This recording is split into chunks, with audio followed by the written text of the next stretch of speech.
Rapunzel. There were once a man and a woman who had long in vain wished for a child. At length the woman hoped that God was about to grant her desire. These people had a little window at the back of their house from which a splendid garden could be seen, which was full of the most beautiful flowers and herbs. It was, however, surrounded by a high wall, and no one dared to go into it because it belonged to an enchantress, who had great power and was dreaded by all the world.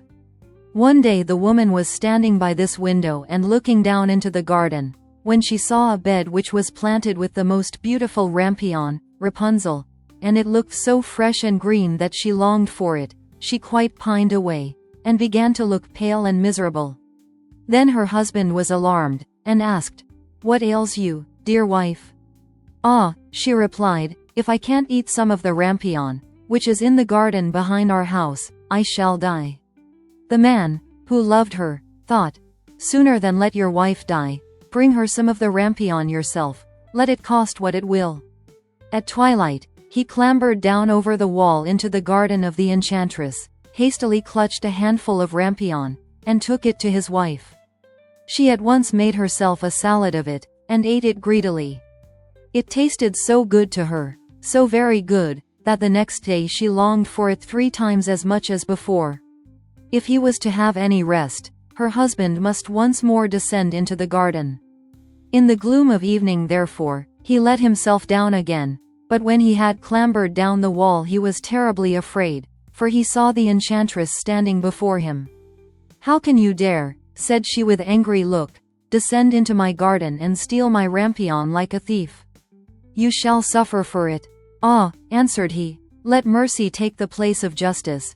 I only made up my mind to do it out of necessity. My wife saw your rampion from the window, and felt such a longing for it that she would have died if she had not got some to eat." Then the enchantress allowed her anger to be softened, and said to him, "If the case be as you say, I will allow you to take away with you as much rampion as you will. Only I make one condition: you must give me the child which your wife will bring into the world. It shall be well treated, and I will care for it like a mother." The man in his terror consented to everything, and when the woman was brought to bed, the enchantress appeared at once, gave the child the name of Rapunzel, and took it away with her. Rapunzel grew into the most beautiful child under the sun. When she was 12 years old, the enchantress shut her into a tower, which lay in a forest, and had neither stairs nor door, but quite at the top was a little window. When the enchantress wanted to go in, she placed herself beneath it and cried, "Rapunzel, Rapunzel, let down your hair to me." Rapunzel had magnificent long hair, fine as spun gold, and when she heard the voice of the enchantress she unfastened her braided tresses, wound them round one of the hooks of the window above, and then the hair fell 20 ells down, and the enchantress climbed up by it. After a year or two, it came to pass that the king's son rode through the forest and passed by the tower. Then he heard a song, which was so charming that he stood still and listened. This was Rapunzel, who in her solitude passed her time in letting her sweet voice resound. The king's son wanted to climb up to her, and looked for the door of the tower, but none was to be found. He rode home, but the singing had so deeply touched his heart, that every day he went out into the forest and listened to it. Once when he was thus standing behind a tree, he saw that an enchantress came there, and he heard how she cried, "Rapunzel, Rapunzel, let down your hair to me." Then Rapunzel let down the braids of her hair, and the enchantress climbed up to her. "If that is the ladder by which one mounts, I too will try my fortune," said he, and the next day when it began to grow dark, he went to the tower and cried, "Rapunzel, Rapunzel, let down your hair to me." Immediately the hair fell down and the king's son climbed up. At first Rapunzel was terribly frightened when a man, such as her eyes had never yet beheld, came to her. But the king's son began to talk to her quite like a friend, and told her that his heart had been so stirred that it had let him have no rest, and he had been forced to see her.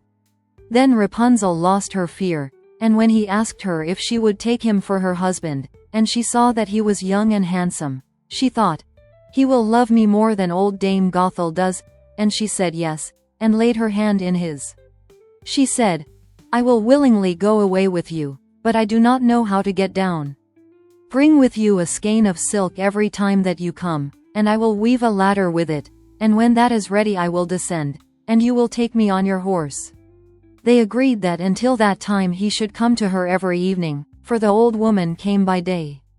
The enchantress remarked nothing of this, until once Rapunzel said to her, "Tell me, Dame Gothel, how it happens that you are so much heavier for me to draw up than the young king's son. He is with me in a moment." "Ah, you wicked child," cried the enchantress. "What do I hear you say? I thought I had separated you from all the world, and yet you have deceived me." In her anger she clutched Rapunzel's beautiful tresses, wrapped them twice round her left hand, seized a pair of scissors with the right, and snip, snap, they were cut off, and the lovely braids lay on the ground. And she was so pitiless that she took poor Rapunzel into a desert where she had to live in great grief and misery. On the same day that she cast out Rapunzel, however, the enchantress fastened the braids of hair, which she had cut off, to the hook of the window, and when the king's son came and cried, "Rapunzel, Rapunzel, let down your hair to me," she let the hair down. The king's son ascended, but instead of finding his dearest Rapunzel, he found the enchantress, who gazed at him with wicked and venomous looks. "Aha!" she cried mockingly, "you would fetch your dearest, but the beautiful bird sits no longer singing in the nest. The cat has got it, and will scratch out your eyes as well. Rapunzel is lost to you, you will never see her again." The king's son was beside himself with pain, and in his despair he leapt down from the tower. He escaped with his life, but the thorns into which he fell pierced his eyes. Then he wandered quite blind about the forest, ate nothing but roots and berries, and did naught but lament and weep over the loss of his dearest wife.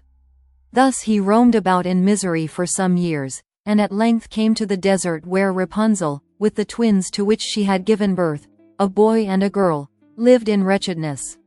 He heard a voice, and it seemed so familiar to him that he went towards it, and when he approached, Rapunzel knew him and fell on his neck and wept.